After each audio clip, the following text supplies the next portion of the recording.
Bonjour chers élèves, bienvenue pour un résumé numéro 4. On est à J-33, bientôt la ligne droite. Et dans ce résumé, je vais vous proposer tout ce qu'il faut savoir sur le nucléaire, les résultats essentiels, et on finira par un QCM et quelques exercices d'application.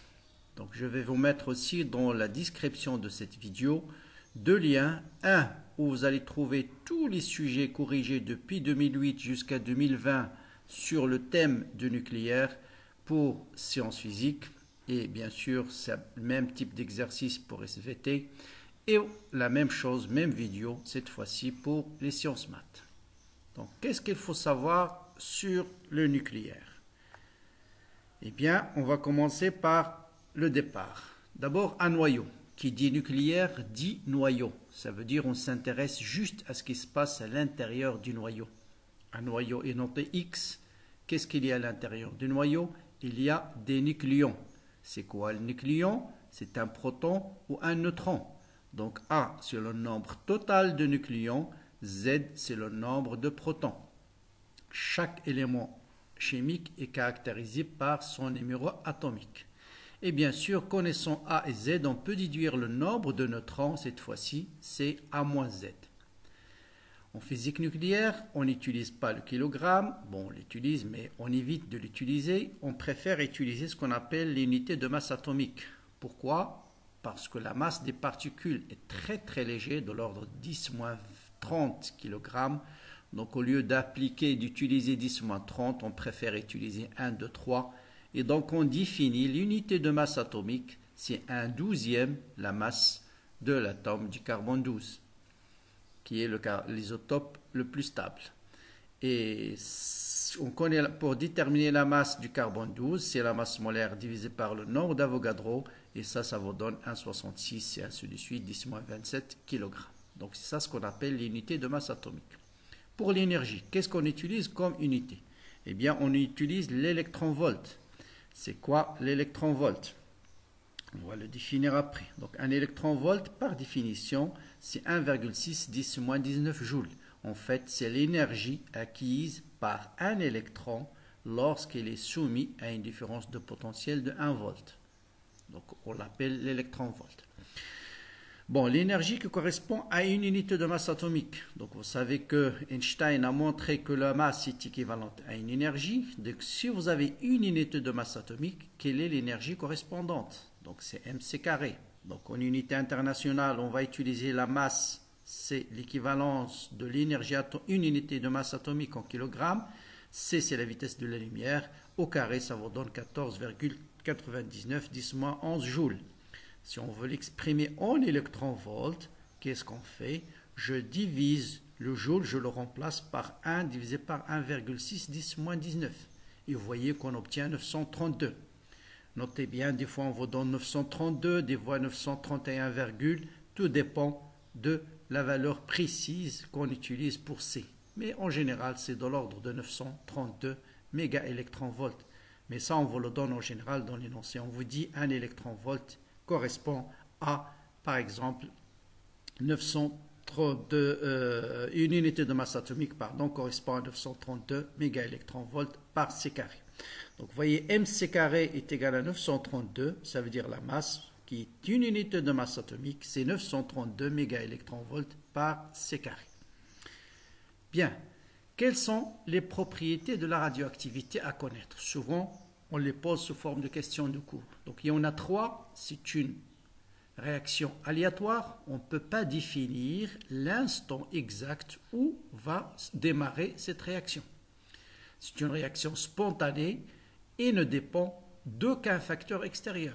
Si on change la pression, si on change la température, ça n'influe pas sur la réaction de la radioactivité.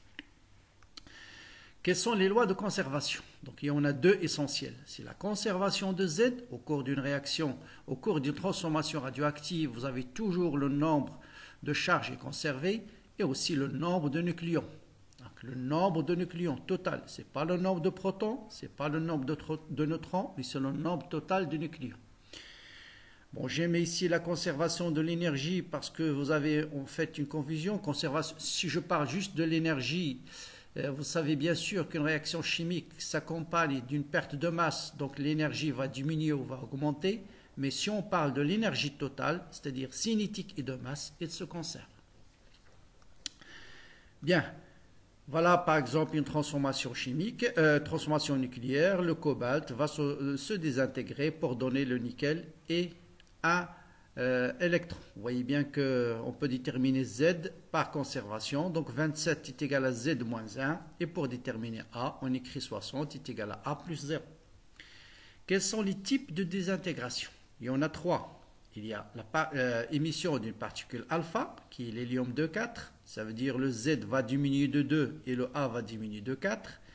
Vous avez bêta moins, Z va augmenter de 1 et A reste constant. Et bêta plus, c'est l'émission d'un positron. Z va diminuer de moins 1, A est une constante. Une interprétation de bêta moins, c'est tout simplement un neutron qui se transforme en un proton. C'est pourquoi le A reste constant. Par contre, vous avez émission d'un électron. Pour bêta plus, c'est un proton dans le noyau qui se transforme en un neutron. Donc le nombre de nucléons reste constant, mais cette fois-ci la charge, il y aura émission d'un positron. Il faut savoir aussi qu'il y a ce qu'on appelle des familles radioactives. Il y en a 4 dans l'univers. Qu'est-ce que c'est qu'une famille radioactive? C'est par exemple la famille de l'uranium. Vous avez l'uranium, il est radioactif, il se désintègre par émission d'une particule alpha pour donner le thorium 234. Lui-même radioactif, bêta- va donner le palladium. Lui-même radioactif va donner l'uranium 234, qui lui-même radioactif va donner le thorium 230 par émission alpha, jusqu'à arriver au plomb 206, qui lui est stable. Et ça, c'est ce qu'on appelle une famille radioactive. Voilà le père, l'uranium 238, et voilà le petit-fils, le dernier fils, c'est le plomb 206. En général, on écrit cette famille radioactive sous forme d'une seule équation. Le départ, c'est l'uranium 238, le dernier, c'est le plomb, et là, c'est le nombre de désintégration.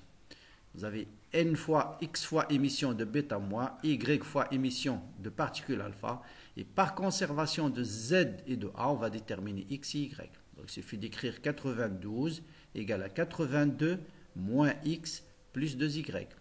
Ensuite, 238, c'est 206 plus x fois 0, c'est 0, donc plus 4y. Donc, la première va donner y, vous remplacez dans la deuxième et vous déterminez x.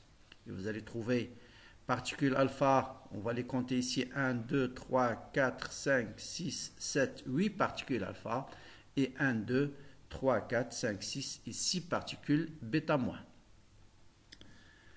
Bien. Autre chose très importante, c'est l'énergie de liaison. Qu'est-ce que c'est que l'énergie de liaison? C'est l'énergie qu'on doit fournir pour décomposer un noyau en ses nucléons. Donc sa valeur, c'est quoi? Donc le défaut de masse, ça correspond à Z fois la masse du proton plus A moins Z fois la masse du neutron moins la masse du noyau. Et l'énergie de liaison, c'est le défaut de masse fois C carré. Bien sûr, vous savez que la masse du nucléon, elle est plus grande que la masse du noyau. Donc le défaut, ou bien le défaut de masse, est utilisé comme une énergie pour assurer la cohésion du noyau. Donc l'énergie de liaison, c'est delta m c carré, et delta m correspond à Z, obligatoirement Z fois la masse du proton plus A moins Z fois la masse du neutron moins la masse du noyau étudié. On définit aussi, bien sûr, si delta m est en kilogrammes, c'est en mètres par seconde, l'énergie de liaison est en joules, et si bien sûr delta m en unité de masse atomique, on détermine toujours l'énergie de liaison par delta m fois 931, et le résultat c'est en méga électron-volt. Une autre grandeur directement liée à l'énergie de liaison, c'est l'énergie de liaison par nucléon. Elle est utile, pourquoi? Parce qu'il permet de déterminer, de comparer la stabilité de deux noyaux. Celui qui a l'énergie de liaison par nucléon le plus grand, c'est le noyau le plus stable. Donc c'est quoi l'énergie de liaison par nucléon? C'est l'énergie de liaison qu'on calcule ici, divisé par le nombre total de nucléons. Il faut faire très attention, des fois, on vous donne l'énergie de liaison par nucléon, et donc on peut déduire tout de suite l'énergie de liaison, c'est le numéro atomique fois l'énergie de liaison par nucléon. Bon, l'intérêt, j'en ai déjà parlé. Donc là aussi, on vous donne des fois, pour calculer l'énergie de liaison, soit on vous donne la masse du proton, la masse du neutron et la masse du noyau, soit des fois, on vous donne juste un diagramme de ce type. Donc comment on utilise ce diagramme? Qu'est-ce que ça signifie par exemple 1,7, 1,9 et ainsi de suite 10 puissance 5? Ça signifie c'est l'énergie de 126 neutrons plus 84 protons. Là, c'est l'énergie du noyau du polonium. Ça, c'est l'énergie du polonium plus l'hélium. Et quand on peut utiliser ce diagramme pour calculer, par exemple, l'énergie libérée par une réaction nucléaire.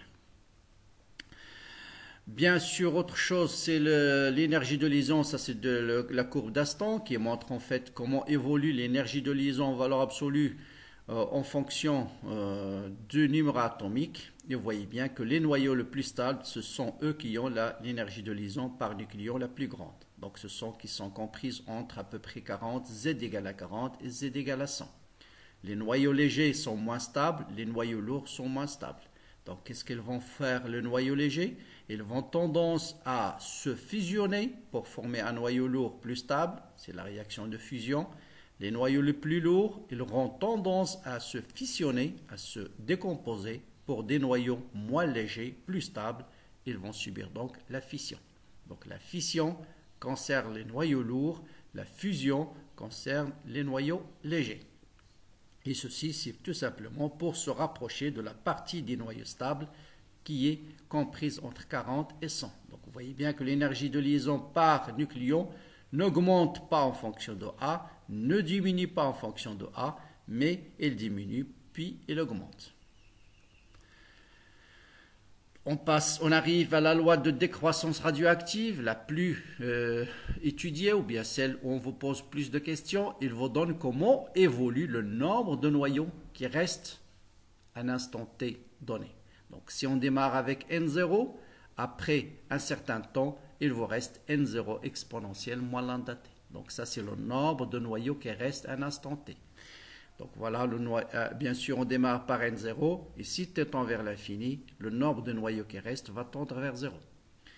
Donc si on définit aussi ce qu'on appelle le nombre de noyaux désintégrés cette fois-ci, donc vous savez, au départ, vous avez N0, P0 noyau, et bien sûr, il n'y a rien qui est désintégré. Une fois que la réaction démarre, le nombre de noyaux désintégrés à un instant t, c'est quoi? C'est le nombre initial moins le nombre qui reste. Donc c'est N0 facteur de 1 moins exponentielle moins lambda t.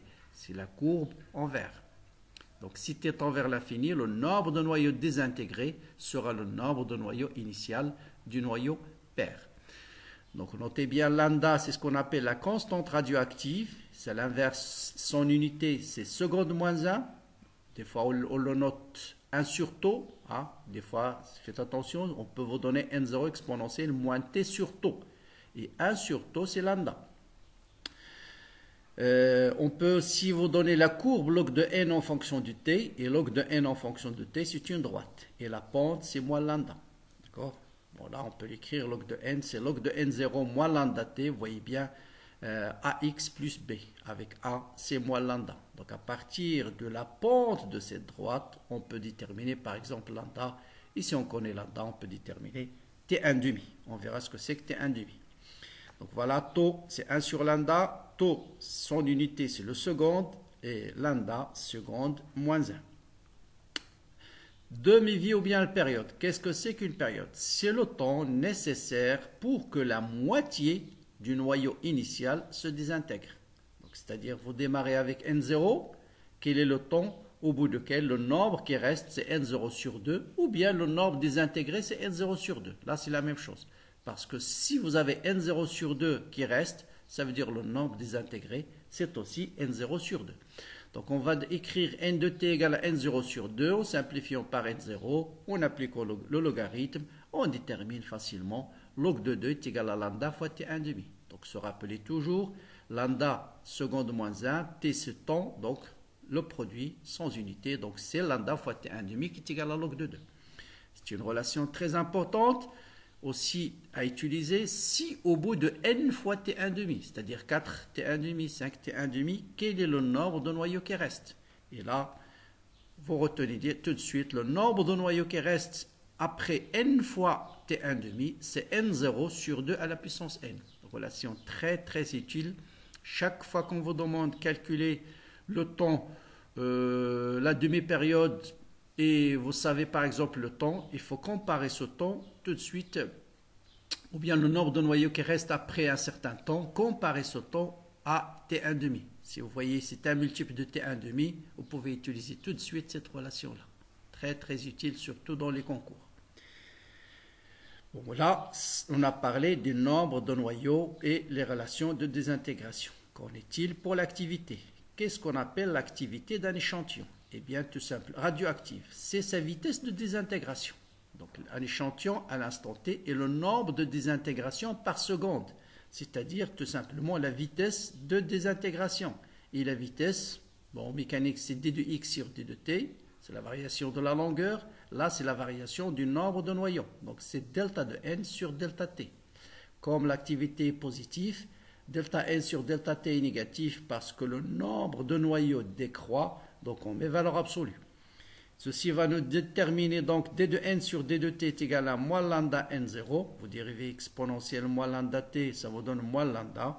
Et donc, l'activité, c'est la valeur absolue de ça. C'est lambda fois n0 exponentielle moins lambda t, c'est tout simplement n de t.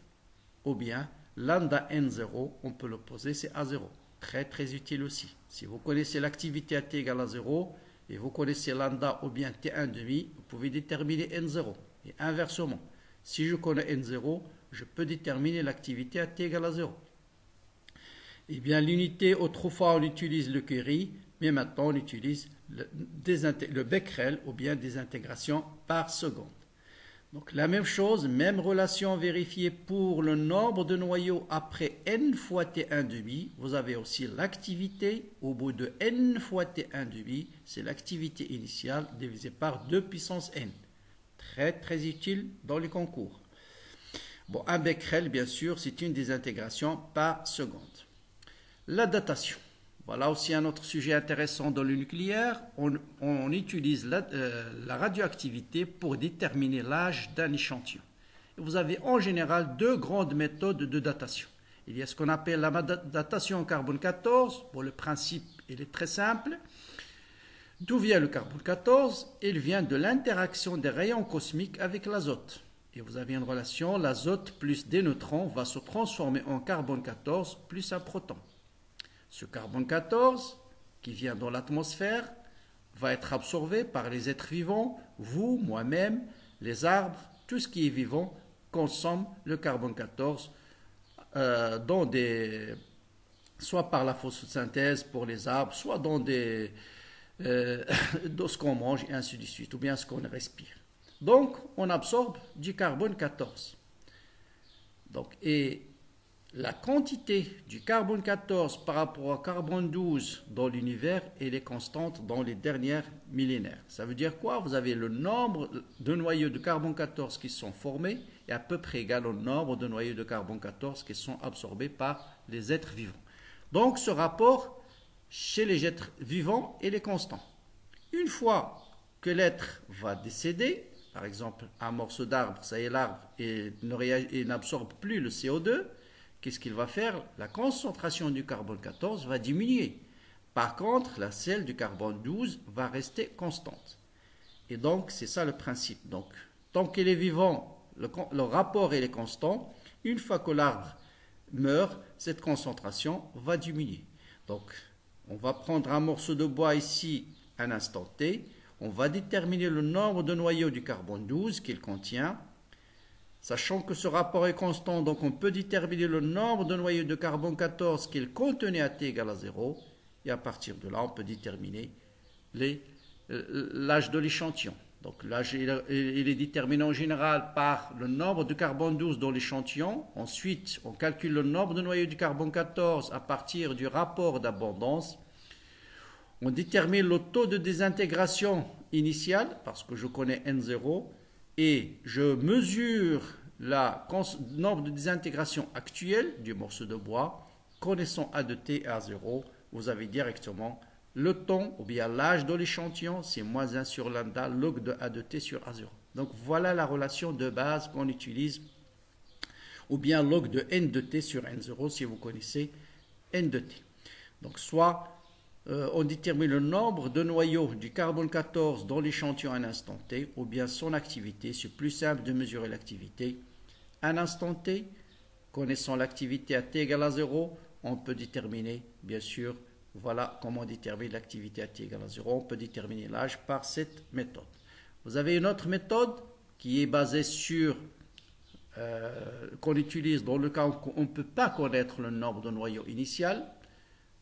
Imaginez par exemple le potassium, il se désintègre pour donner l'argon. Donc là, vous avez N0 qui est inconnu, et à un instant T, vous avez un échantillon. On peut déterminer combien de noyaux de potassium il contient, combien de noyaux d'argon il contient. Eh bien, on va utiliser juste le fait qu'on suppose que tout l'argon que contient ce morceau vient de la désintégration du potassium.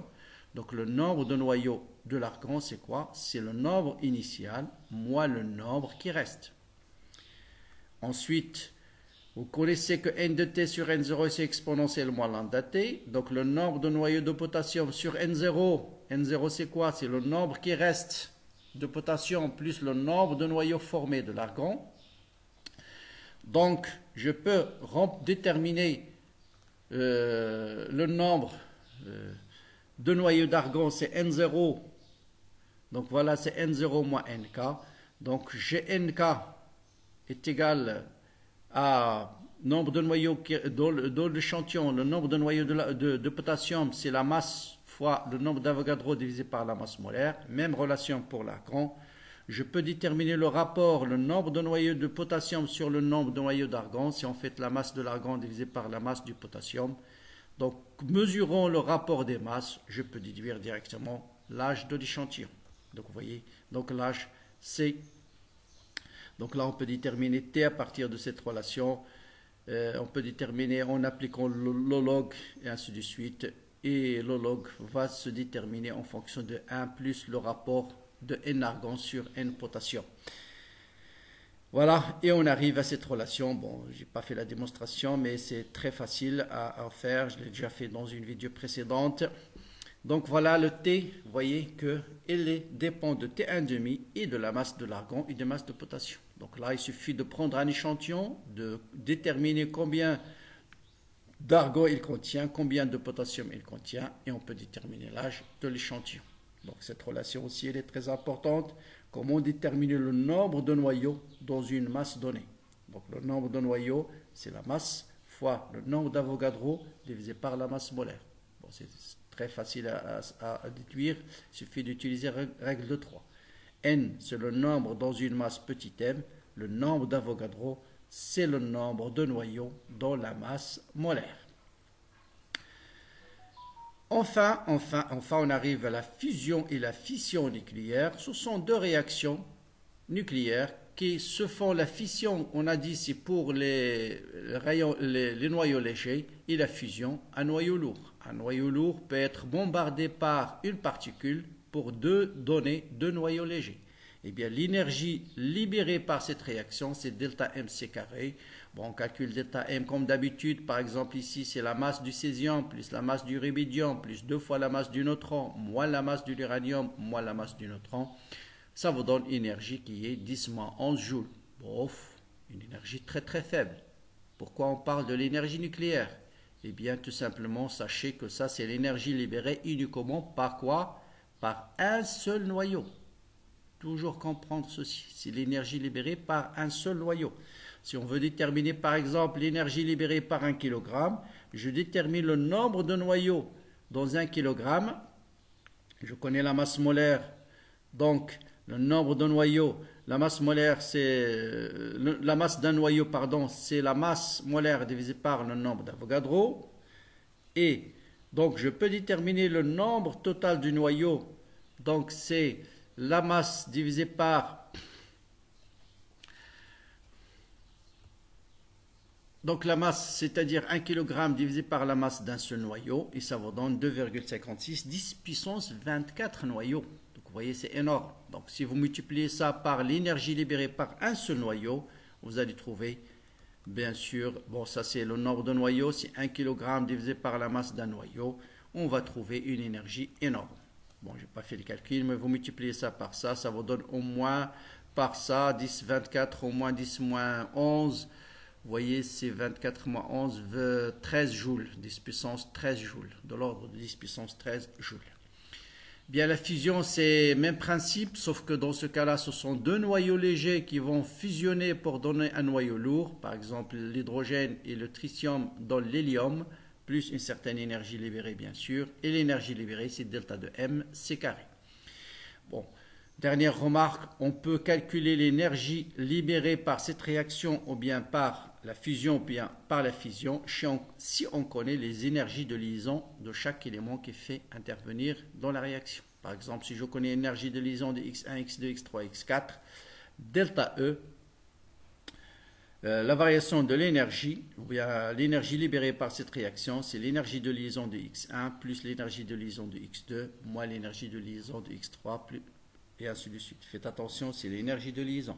Donc souvent on vous donne l'énergie de liaison par nucléon, il faut multiplier par le nombre de nucléons. Donc voilà, maintenant je vais vous donner un résumé en une seule page de tout ça. Donc voilà ce qu'il faut connaître. 1. Les unités. On a dit l'unité de masse atomique, c'est 1/12 la masse du carbone. 2. Les propriétés aléatoires spontanées. 3. Les lois de conservation, essentiellement conservation de Z et du nombre de masse. Quels sont les types de désintégration? Alpha, bêta, moins, bêta, plus. C'est quoi l'énergie de liaison? Donc c'est l'énergie qu'on calcule par delta MC carré. C'est quoi delta de M? C'est Z fois la masse du proton plus 1 moins Z fois la masse du neutron moins la masse du noyau. On définit aussi l'énergie de liaison par nucléon pour caractériser la stabilité d'un noyau. Loi de décroissance, vous avez N de T, c'est N0 exponentielle moins lambda, c'est le nombre de noyaux qui restent à l'instant T. Nombre de noyaux désintégrés, c'est N0 facteur de 1 moins exponentielle moins lambda T. Vous avez une relation entre taux, constante du temps, et la constante de désintégration. Taux, c'est 1 sur lambda. Et vous avez log de 2, c'est lambda fois T1,5. Et le nombre de noyaux qui restent au bout de N fois T1,5, c'est N0 sur 2 à la puissance N. L'activité, c'est la vitesse de désintégration. Il est égal à lambda n de t. Donc, si je connais l'activité à l'instant t, je peux déterminer le nombre de noyaux qui restent à l'instant t, qui est aussi A0 exponentielle moins lambda t. Avec A0, c'est lambda n0. Son unité, c'est le becquerel des intégrations par seconde. Enfin, la datation, par exemple, pour le carbone 14, c'est moins 1 sur lambda log de A de t sur A0. Et la fusion et la fission sont définies par une réaction. Et l'énergie libérée, que ce soit par la fusion ou bien par la fission, c'est delta de M, C carré, qu'on peut calculer aussi à partir des énergies de liaison. Donc voilà tout ce qu'il faut savoir sur le nucléaire. Are you ready? On va essayer de tester vos connaissances en utilisant quelques QCM. Donc voilà la première question. On vous dit, première QCM, la loi de décroissance radioactive. On vous dit un échantillon de noyau radioactif à une constante lambda est égal à quoi? Est égal à log de 2 sur T1,5. Au bout d'une seconde, essayez de répondre par vrai ou faux. Aucune désintégration n'a encore lieu.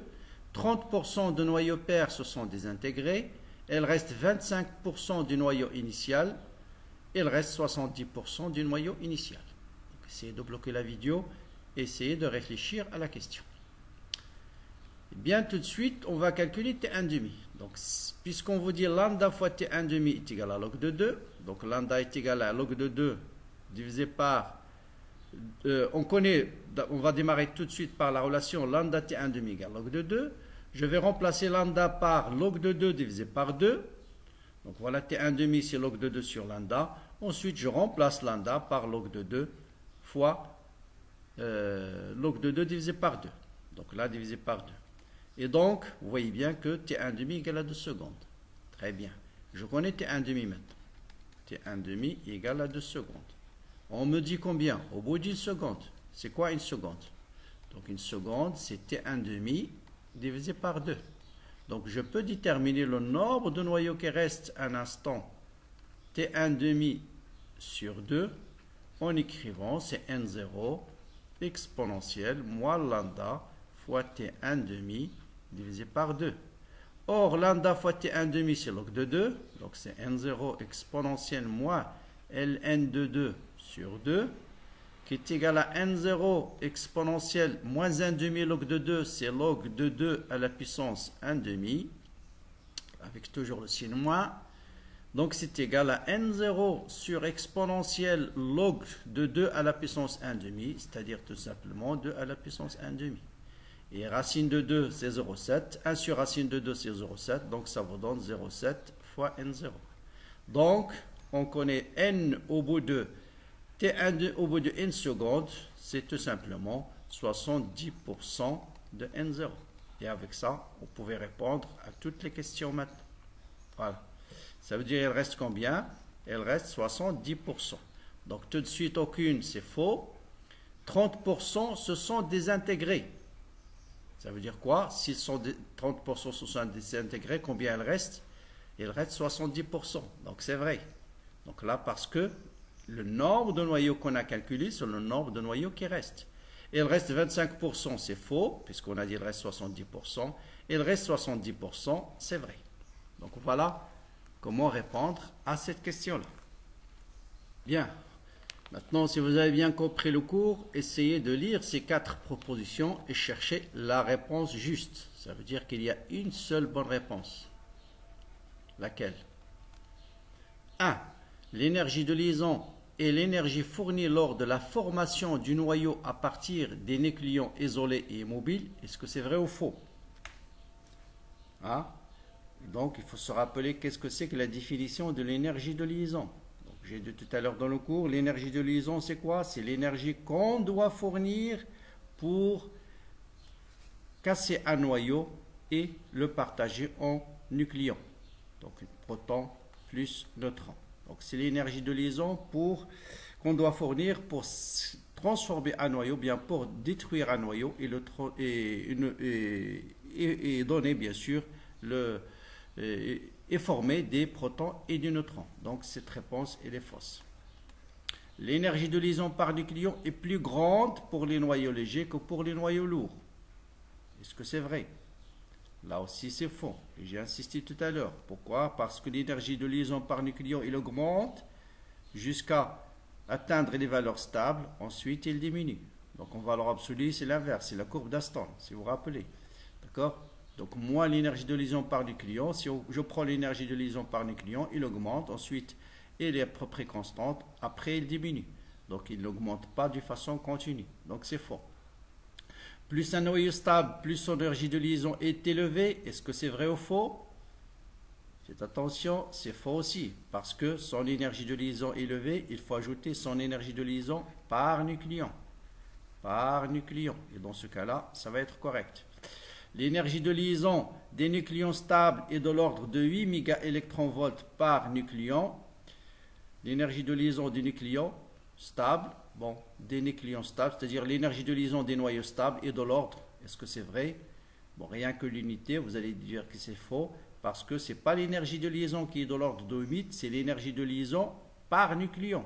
L'énergie de liaison, là aussi, il faut ajouter par nucléon. Et donc, bien sûr, la bonne réponse, ce sera la réponse O. Donc, ça aussi, c'est faux. L'énergie de liaison est définie par delta de M, C carré, sa défaut de masse, Z fois la masse du proton, plus A moins Z la masse du neutron, moins la masse du noyau, fois C carré. Donc, c'est bien la bonne réponse. Enfin, je termine par un exercice qui est un QCM de l'examen de médecine de l'année dernière. On va appliquer tout ce qu'on a vu dans le cours jusqu'à maintenant. Donc on vous dit une roche radioactive de masse M0 contient 1 tonne, M0 égale à 1 tonne, contient à l'instant T égale à 0, 0,5% de l'uranium. Donc il n'y a que 0,5% de l'uranium dans ce masse M0 d'une tonne. On vous donne la demi-vie de l'uranium, 7 10 puissance 8 années, en secondes c'est 2,2 10 puissance 16. On vous donne quelques relations parce que je vous rappelle, la calculatrice est interdite dans le concours de médecine. Première question, le nombre de noyaux d'uranium dans la roche à T égale à 0. On va répondre question par question.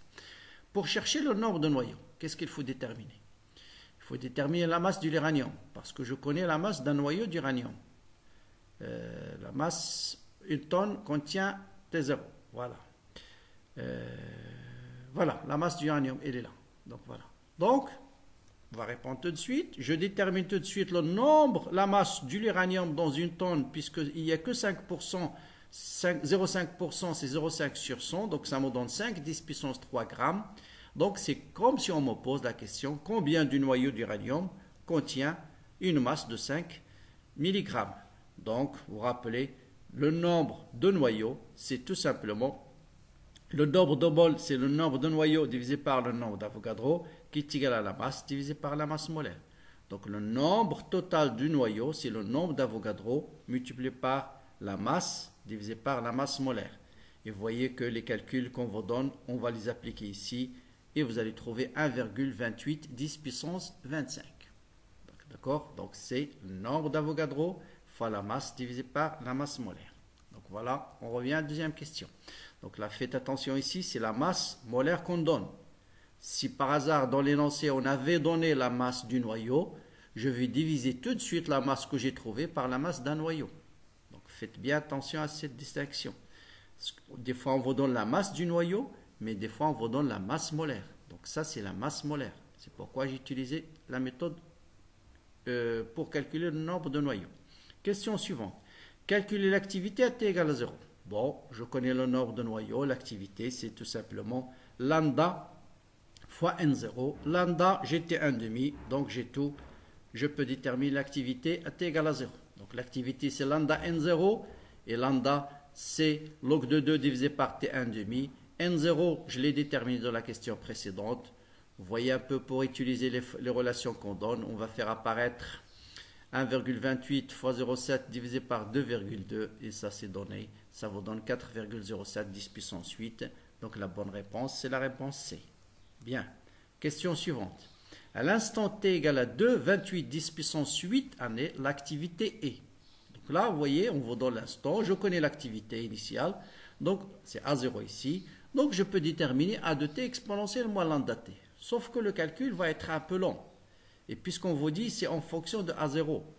Donc là, il faut d'abord essayer de voir est-ce qu'il y a une relation, c'est la remarque que j'ai dit tout à l'heure, entre le temps qu'on vous demande et le t1,5.